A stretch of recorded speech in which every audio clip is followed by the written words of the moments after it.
Dans les mers glacées du Grand Nord, au-delà des terres que même les plus courageux osent à peine nommer, se dresse une forteresse d'une splendeur glaciale et imposante.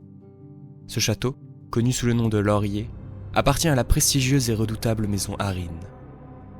Perché sur son île, il est le symbole de leur domination sur ces terres extrêmes, là où le froid sculpte des hommes aussi durs que l'acier. À ses pieds s'étend une ville portuaire le long du golfe Saint-Laurent, un bastion de vie au milieu du silence gelé. Les peuples du Nord, dirigés par le valeureux Joëm Lito, ont prêté allégeance à la maison Harine, reconnaissant en elle une autorité inébranlable, mais aussi une force protectrice face aux périls de leur environnement.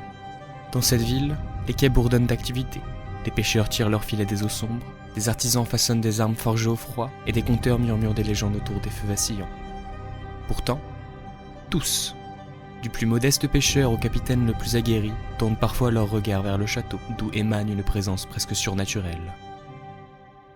Car Laurier n'est pas un château comme les autres. Il est protégé par une créature d'un autre monde, un dragon de glace, une bête immense et majestueuse, dont les ailes givrées s'étendent comme un voile sur le ciel hivernal.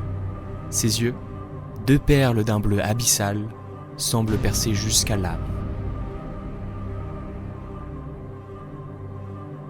Les légendes disent que ce dragon n'est pas simplement un gardien, mais qu'il est lié par un ancien serment à la maison Harine, un pacte scellé dans le froid des âges.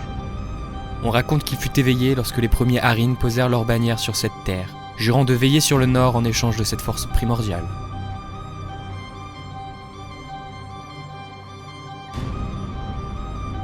Dans la ville portuaire, les habitants chuchotent des récits sur les mystères du château. Certains disent que les murs abritent des salles infinies et changeantes, des couloirs qui semblent obéir à leur propre volonté. D'autres affirment que le château cache des secrets bien plus grands que ceux des Harine eux-mêmes, des reliques du passé que même les dragons craignent. Mais une chose est certaine, nul ne revient jamais du château sans en être changé.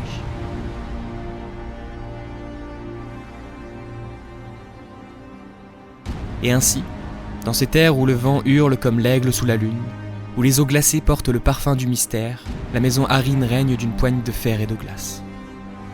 Les peuples du Nord, connus sous le nom de Québécois, unis sous leur bannière, regardent leur château trônant au-dessus des mers, et savent qu'ici, le pouvoir est autant une bénédiction qu'une malédiction. Sous l'ombre de Laurier et du dragon de glace, leur loyauté à la maison est indéfectible, non par obligation, mais par crainte et respect d'une puissance qui dépasse leur compréhension.